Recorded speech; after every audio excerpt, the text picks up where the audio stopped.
जय जगन्नाथ सांग माने केमिति अछंती आशा करुछि समस्ते भलरे थिबे। आज आम घरे संडे स्पेशल लंच थाली हेइतिला तो चलंतु आपण मानक सह शेयर करुछि कौन कौन हेइतिला।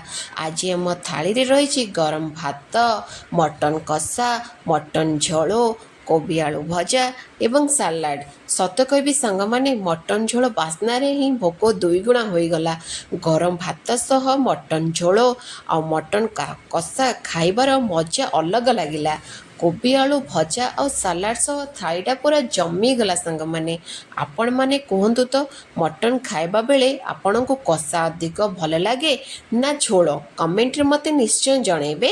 आउ हाँ, आपण मानक पई काली मु ए मटन झोलर संपूर्ण रेसिपी नहीं आसीबी, सेतिपई चैनल को सब्सक्राइब करंतु, वीडियोटी को लाइक करंतु एवं बेल आइकन को दबाई रखंतु।